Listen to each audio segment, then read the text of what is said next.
Good morning बच्चों। Fourth A B बच्चों, आज हम लोग अपने गुणा सीख रहे हैं ना। शुरू से अपने गुणा के कुछ सवाल भी देखे थे छोटे छोटे। अब किसी भी चीज़ का अगर हमें डीपली जाना है या उसका पूरा विस्तार रूप से कुछ सीखना है, अब फोर्थ क्लास है, बड़े क्लास है, बड़े बड़े गुणा आएंगे, बड़े बड़े सवाल होंगे, तो उसके कुछ नियम होते हैं बच्चों।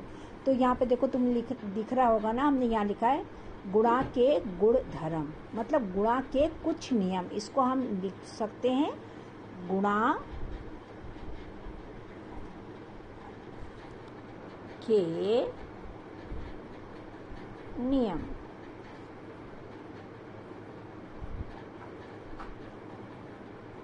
जैसे बच्चों ABCD सीखते हैं, पूरा सीखे ABCD, फिर जब पूरा ABCD सीख लेते हैं तो फिर उसके बाद आता है एक दो अक्षर के CAT कैट। C और A और T एक साथ लिखेंगे तब कैट होगा ना। इसी तरह से बच्चों हम लोग के गुणा के भी सवाल छोटे छोटे तो चल जाते हैं, लेकिन जब बड़े सवाल आते हैं तो उसके लिए कुछ नियम बता दिए गए। तो जो काम को सरल करते, जो आपके बड़े सवालों को आपको ये नियम याद हो जाएंगे, तो जैसे ही आपके साथ ये कंडीशन आएगी तो आप समझ जाएंगे कि नहीं, इसको लंबा प्रोसीजर नहीं है, तुरंत ही हमें इसको हम कर सकते हैं, है ना बच्चों। तो इसको देखें, पहला नियम क्या है बच्चों। इसमें पहला नियम क्या है? संख्याओं का क्रम बदल देने पर उनका गुणनफल नहीं बदलता है। याद करिएगा, अगर संख्याओं का कुछ दो संख्याओं में गुणा, तो एक संख्या में नहीं होगा, एक संख्या में हो जाए गुणा, नहीं। संख्याओं का जब क्रम बदलेगा तो उनका गुणनफल नहीं बदलेगा। जैसे 8 यहाँ है, पहला स्थान क्या है 8, फिर दूसरा 9 है, मतलब 8 को 9 से गुणा करना है, तो 8 9 72, ऐसे लिख सकते हैं ना, 72, है ना। अब यहाँ पे 9 अट्ठे, 9 अट्ठे क्या होगा? यहाँ पे 8 पहले था, 9 बाद में था, यहाँ पे 9 पहले 8 बाद में, तो 9 अट्ठे भी 72 होगा बच्चों ना। समझ में आ रहा है? आ रहा है समझ में? अब जैसे ये है, अब इसको हम लोग कैसे करेंगे? तो इसको हम लोग इस तरह से कर सकते हैं। वैसे तो आप 12 का पहाड़ा पढ़िए, लेकिन अब जब 12 का पहाड़ा नहीं है तो आप यहाँ पर हम करके दिखा देते हैं 12 को, जैसे हम लोगों ने छोटे छोटे वाले करे थे। 5 दूनी 10, हासिल 1, 5 चिकम 5 और 1 6, पहला स्थान छोड़ दिया। 1 दूनी 2 और 1 एकम 1, 2 8 और 1, 180। 12 15, 12 गुणे 15 180। आ रहा है ना समझ? 5 दूनी 10, 10 का 0, हासिल 1, 5 एकम 5 और हासिल 1 था 6, फिर 1 दूनी 2, 1 एकम 1, 6 और 2 8 और 1 का 1। अब 15 गुणे 12, वो भी ऐसा ही होगा, क्या होगा? बराबर 180। कोई भी संख्या ले लीजिए। अब यहाँ पे आप बना के लिख सकते हैं कि 5 सत्ते 35 और 7 पंजे भी 35। क्रम बदल रहा है, यहाँ पे लिखा है संख्याओं का क्रम। संख्याओं का क्रम, पहले 8 यहाँ था, पहले 8 है यहाँ, फिर बाद में दूसरे स्थान पे 8 यहाँ चला गया, 9 पहले था, यहाँ पे 9 पहले था, यहाँ 9 बाद में है। इसी तरह से क्रम बदल गया, लेकिन गुणनफल दोनों के एक ही हैं। देख रहे हो बच्चों? ये समझने की बात है। अब दूसरा नियम क्या है इसमें?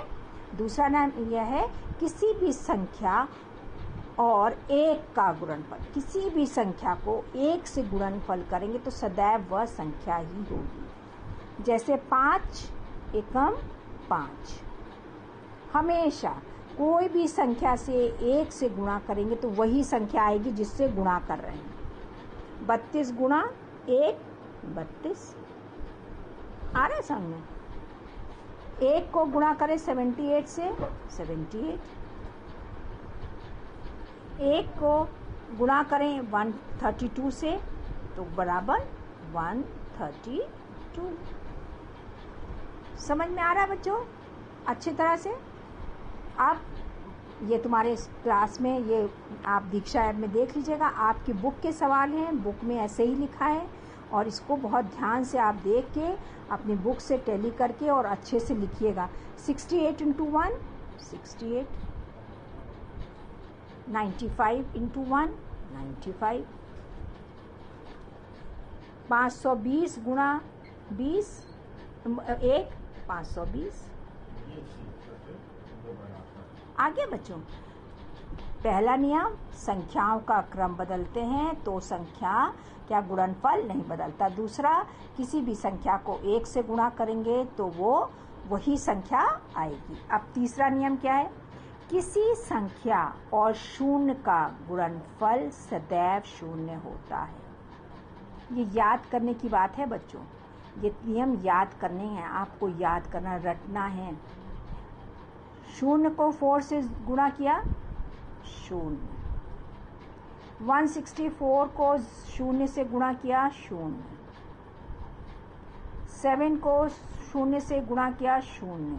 किसी भी संख्या को अगर हम शून्य से गुणा करते हैं बच्चों, ये मालूम है बहुत बड़े बड़े उसमें भी सवाल आता है एग्ज़ाम्स में, जो एंट्रेंस एग्ज़ाम्स होते हैं उसमें भी इस तरह के सवाल आते हैं, ट्रिक वाले होते हैं ना, कि बड़ी सी संख्या दे दी, ढेर सारे लाखों में दे दिया और उसको 0 से गुणा करो। तो बच्चे सोचते हैं कैसे करेंगे, ट्रिक वाले हैं। तो तुरंत जब देखो कि किसी भी संख्या कोई भी संख्या क्यों ना हो, चाहे लाखों की हो चाहे करोड़ों की हो, कुछ संख्या हो, अगर उसको शून्य से 0 से गुणा कर रहे हैं तो उसको डायरेक्ट आप बराबर 0 लिख सकते हैं, उसमें सोचने की कोई बात नहीं। ऐसे ही कोई भी संख्या दी है, लाखों करोड़ों की, कुछ भी दिया हो, अगर 1 लिख दिया उससे गुणा करके तो वही संख्या आएगी जो संख्या दी गई है। यहाँ पे तो छोटे छोटे उदाहरण दिए गए हैं, लेकिन ये क्या है, ये बड़ी संख्याओं के लिए भी है। ऐसा नहीं है कि ये सिर्फ छोटी संख्याओं के लिए है। जैसे अब क्रम बदल दिया, आएगा उत्तर वही। यहाँ पे 8 पहले था, यहाँ पे 9 पहले है, यहाँ 12 पहले था, यहाँ 15 पहले है। इस तरह से क्रम बदल रहा है लेकिन गुणनफल एक ही हो रहा है। यहाँ पर किसी भी संख्या को 1 से गुणा कर रहे हैं लेकिन गुणनफल वही होगा। किसी भी संख्या को 0 से गुणा कर रहे हैं, हमेशा 0 आएगा। ये चीज़ें आपको याद करनी है और ये बहुत अच्छे से आप अपनी कॉपी में बच्चों उतार लीजिएगा। ये नियम हैं और ऐसे ही आप लोग साफ साफ काम करिएगा। 3 नियम हैं। इसके आगे सवाल जब हम करेंगे तो बहुत सरल लगेंगे कि अरे ये 1 से है, तो तुम्हें पता है कि 1 से गुणा करेंगे तो 1 ही आएगा, 0 से करें तो एकदम से 0 आ जाएगा। और अगर क्रम बदल के भी मिस दे रही हैं सवाल में तो गुणनफल 1 ही होगा। तो ये बच्चों आप लोग बहुत ध्यान से सुनिए और इसको फॉलो भी करिएगा। जब आप सवाल करेंगे तो इसको आपको फॉलो भी करना है, बहुत अच्छे से अपने बुक में भी देखना और ये वीडियो भी बहुत ध्यान से सुनना। बहुत ज़रूरी चीज़ें हैं, बहुत ज़रूरी नियम है आगे के लिए कि आप अच्छे से अपने गुणा के सवालों को, बड़े बड़े सवालों को आसानी से कर सकें। फिर भी कोई चीज़ समझ में नहीं आती है बच्चों तो आप हमसे पूछ सकते हैं। ठीक है बच्चों? ओके बच्चों।